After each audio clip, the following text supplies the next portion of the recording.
Yeah, so let's talk about foot position in the deadlift. Well, let's talk about a couple things. Let's talk about foot position. Let's also talk about knee position. Okay, so here's something important. The knees, okay, so watch my kneecaps.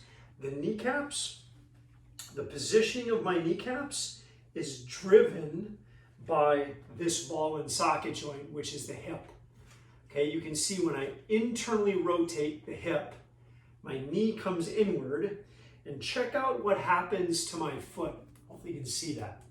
When I come inward, watch what happens to my foot. See that? The arch collapses, okay? When my arch is collapsed, there's not much weight on the outside of my foot. This tends to be an unstable position for the foot, ultimately leading to instability up the system and in this hip joint, which is the biggest joint in the body. Okay, so it's really important that we start with stability of the foot. We want to make sure the foot is very, very stable so that all of the muscles up the chain can create stability. Okay, so what does that mean about the positioning of my knee? It means that I need to bring my knee into a position where I can start to create a more stable foot. Okay, stable foot, 3 points of contact. Ball of the foot, outside of the foot, heel of the foot.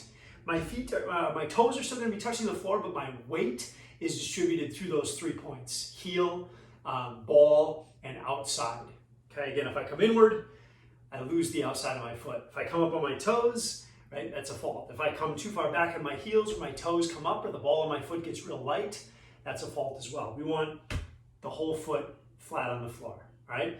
When you're doing your deadlift, toes pointing straight forward is ideal, okay? So toes pointing straight forward, and we want some external rotation. So again, this is internal, we don't want that, right? Because it collapses the foot. We want external rotation, but I don't want to overdo external rotation because you'll notice if I overdo it, the ball of my foot comes up. See that? So we need to externally rotate to a place where I still have a stable foot. Okay? Hope that makes sense. It's very easy to overdo it, right? Again, my ball of the foot comes up, right? So I want stable foot. Think about the weight distribution on those 3 points, and then push my knee out or externally rotate my hip joint to a point where this is stable, foot's stable, and the knee is going to track properly, okay? So when I go to set up on my deadlift, imagine I have the deadlift bar here. I'm gonna stand up nice and tall first. Hopefully you can see my face. I'm gonna squeeze my tail end. I'm gonna squeeze these muscles here.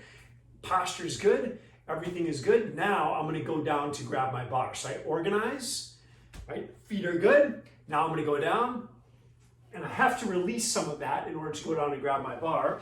When I grab my bar, I'm still thinking about the weight distribution on my feet, right? I'm gonna grab my bar and check out where my knees are. Not in, okay? Not too far out, right? They're right in the spot where I've still got even weight distribution over my foot. Then from here, notice my hands are shoulder, just a little bit outside of shoulder. And then when I stand myself up, right, my hands end up just outside of my hips. Okay, so there is your foot-knee positioning, foot-knee hip positioning as you go through the deadlift, okay? And then as I descend, I go down, watch my knees, watch my feet. I'm thinking about weight distribution in my feet. Still nice and even. And then I stand, right? Just like so, all right? So again, the foot tells a story.